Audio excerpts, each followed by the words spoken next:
Dude, get huge supplements. Just Lee. Best supplement in the game, certified. We are at Pump City for one particular reason. A deadlift bar. They say when you find the right deadlift bar, it's your deadlift bar for life. You know, I guess. Justin, what makes this deadlift bar better than all the other deadlift bars? So actually, this is probably the closest deadlift bar I have available to me. That's the only reason. So I specifically drove about 40 minutes. And I'm looking for this bar in particular because a deadlift bar has a little bit more flex. And with the flex, you're gonna be able to deadlift more. If you guys didn't know, which I didn't announce anywhere, I'm going to LA in 3 weeks to do a big poll with everyone at the Young LA block party. So I need to start specifying my training for that event because last time I pulled a deadlift bar, I exploded off the ground, didn't pull any slack, and probably lost a good 10, 15 pounds off my deadlift total just from not having the proper technique, as compared to when using something like a stiff bar. Ohio deadlift bar, so slightly stiffer than Texas deadlift bar. Honestly, I pull on stiff, so anything should beat that at this point. What weight are we going to pull up today, dude? We will see. RP7 with the deadlift bar, which is supposed to add 20, 30 pounds. Okay. So I'm thinking around 690 to 700. Jeez, what is that, 3 elephants? It's a baby elephant. One baby elephant. The deadlift guy or like... Professional week guy? Yeah, there you go. You want deadlift today with me? It's tempting, but I'm hitting back Tuesday. Oh yeah? Yeah. Unless if you want me to try and do it for content, in which I can. You don't want to hurt yourself, I think. This is true. So we were just talking about the equipment here, you know, in this gym at Pump City, and Justin was showing me that they were like super high quality. So my immediate reaction was like, yeah, and they look like they're not going to give you an infection if you get a cut on them. Fun fact, got COVID in this gym. You got COVID in this gym? No way. COVID in this gym, like, actually, it's been a while. It's been here. My legal gym for shorts during the pandemic. Legal or illegal? Illegal. Oh, okay, I was Yeah. like, yeah, okay. I think they were doing a service. Okay, you know what? Cut that out of the video. I don't want to be canceled, bro. This bar doesn't bend much. Surprisingly well, it's plate, so it's hard to tell.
It felt better, but my grip was not holding up on that side.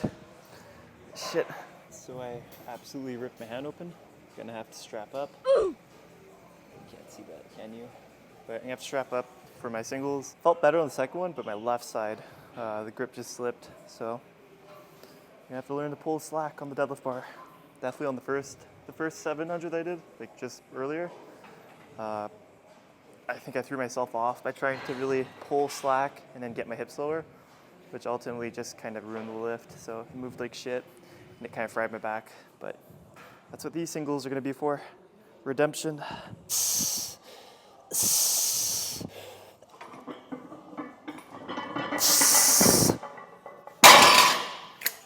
Hands do not get more fucked.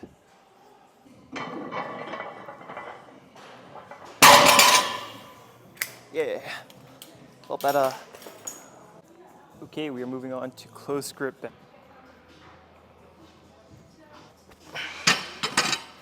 This bar might be bent. This bar is 100% bent. You could tell, see that right there? You can see there's a little bit of a cork on this end. It means the bar is bent. Swap it out because it can be very dangerous rolling in your hands. Not bent. It's very smooth. Goes up, down, no corkscrewing. So we're good.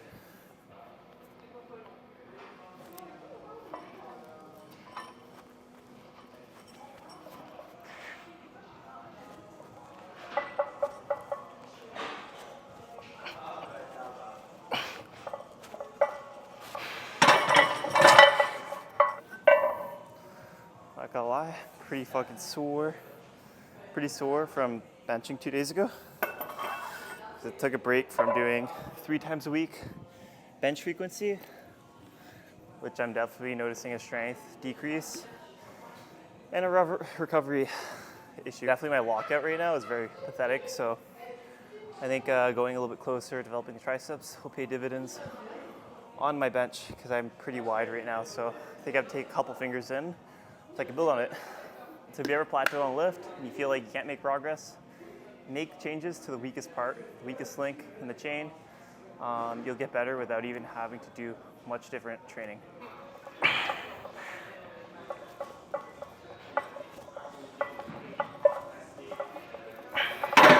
Jeez, how's your workout going? Workout's good. I think it's kind of like a slow burner, but it feels like a brisket, you know? It's like a slow... The hell's a brisket? Dude, like a southern brisket, you know? Okay, it takes like yeah. 18 hours to cook, you know? So it's a slow burner, It but... doesn't sound like chicken and rice to me, huh? Oh, shit. How's your workout going? I'm really tender, so it's kind of brutal. I'm doing close grips, so I think it'll be fine. Exactly. Just make it even closer then. Yeah, just keep it like, connected. just like, yeah, exactly, connected. Triceps, All low triceps, crunches. yeah, exactly. But you're gonna do what, like 2 sets of this and then go some back? Yeah, just some back work. Okay.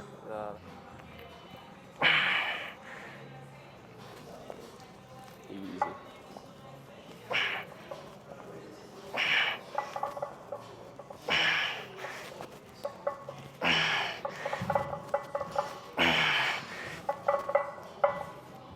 Come on. Wait, one more? Is it one more or is that something? It might have been one more, but it's okay. Oh shit, let me see.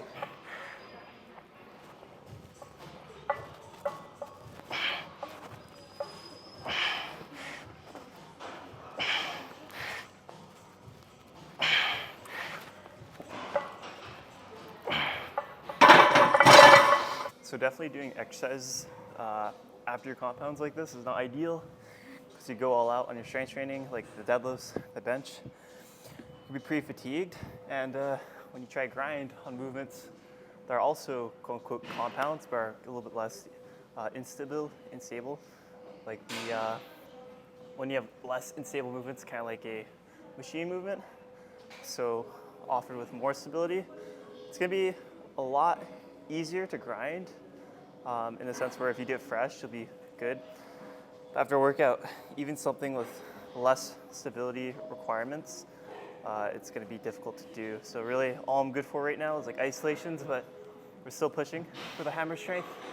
Lat pull down, it's also a new movement, so it feels kind of off.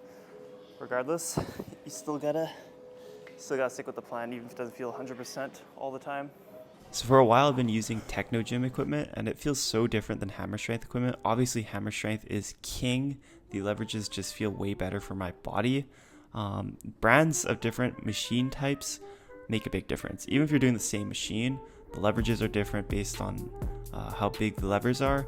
And so it does have slightly different resistance profiles if you're to compare. But I think preference-wise, it will have to depend on what feels best for your body. Personally, for myself, I know Hammer Strength feels the utmost best.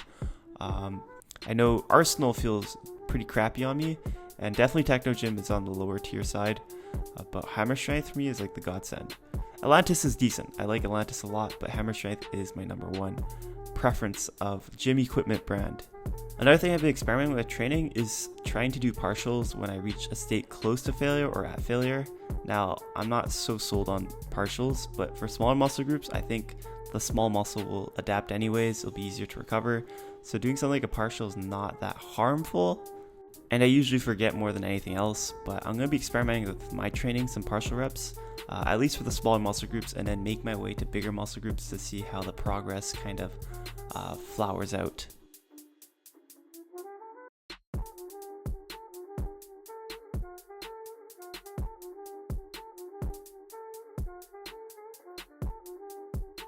Now here's another tidbit of advice I've started paying attention in my training. When you're using something with high stability, such as a machine or an isolation movement, try not to let go of all the tension at the bottom of the rep, where you're maximally lengthened in that position, where you could potentially just drop the weight and then take like a rest and then do another rep. Keep the tension on the muscle throughout, just use a little bit less weight.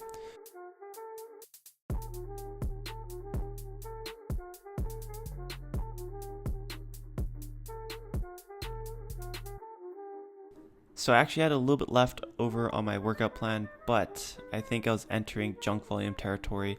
And sometimes the junk territory volume happens because you didn't eat enough, missing some glycogen stores, or you added a new stimulus mid-training, such as the bench press.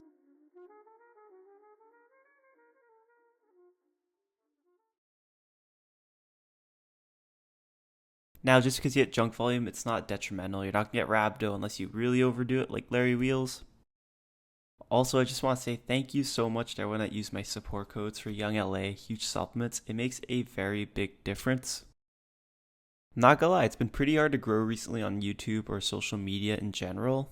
And I think that's kind of the inevitable, especially when you've been on YouTube for quite a while, made over 1,200 videos. But this is absolutely my passion, so I'm not going anywhere. And I just need to find a new angle or reinvent what I'm doing for content. And I just want to say thank you. I'm so incredibly lucky to be in this position where people support me on social media from the aspect of a super loyal fan base and not just support codes. But if you enjoyed this video, like, subscribe, comment below. Let me know if I should make another one of these. Also, quick reminder, apply for coaching if you want coaching. Peace.